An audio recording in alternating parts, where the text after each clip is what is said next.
So good morning mga ka-travelers. Sa umagang ito, meron ako ipapakita sa inyo na gagawin natin dito sa ating chariot.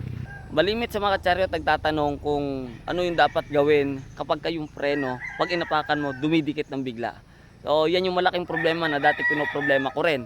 So ngayon, sa video natin na ito, ituturo ko po sa inyo kung ano yung sikreto para maalis yung ganun. Kasi normal lang yun kapag nagkakadumi na kasi yung ating preno, yung drum ng preno, dumidikit talaga siya. So, ito yung dapat natin gawin mga ka-travelers para maiwasan natin ang biglang preno. Kasi delikado yun pagdating sa mga traffic at kapag may mga karga tayong bata. Tara, panoorin nyo ito mga ka-travelers.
Yun mga ka-travelers, ganun din yung gagawin natin doon sa kabilang gulong. So, nilinis natin siya, ating niliha, kasi po doon nagkakaroon ng mga tinga-tinga, kaya dumidikit yung preno.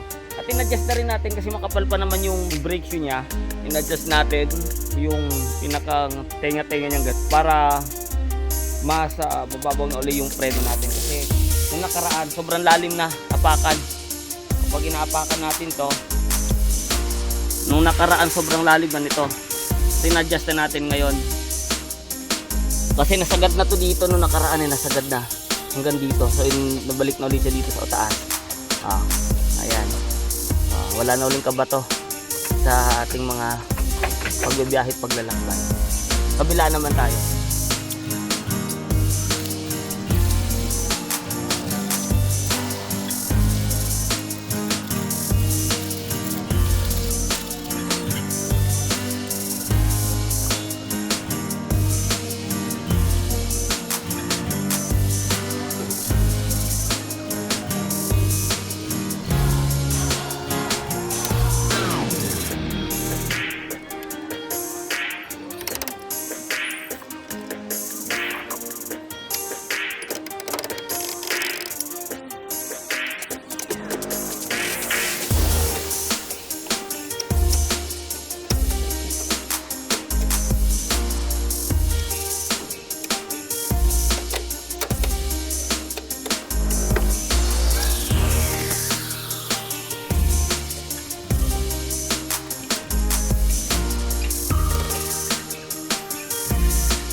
Tapos na tayo sa ating ginawa mga ka-travelers.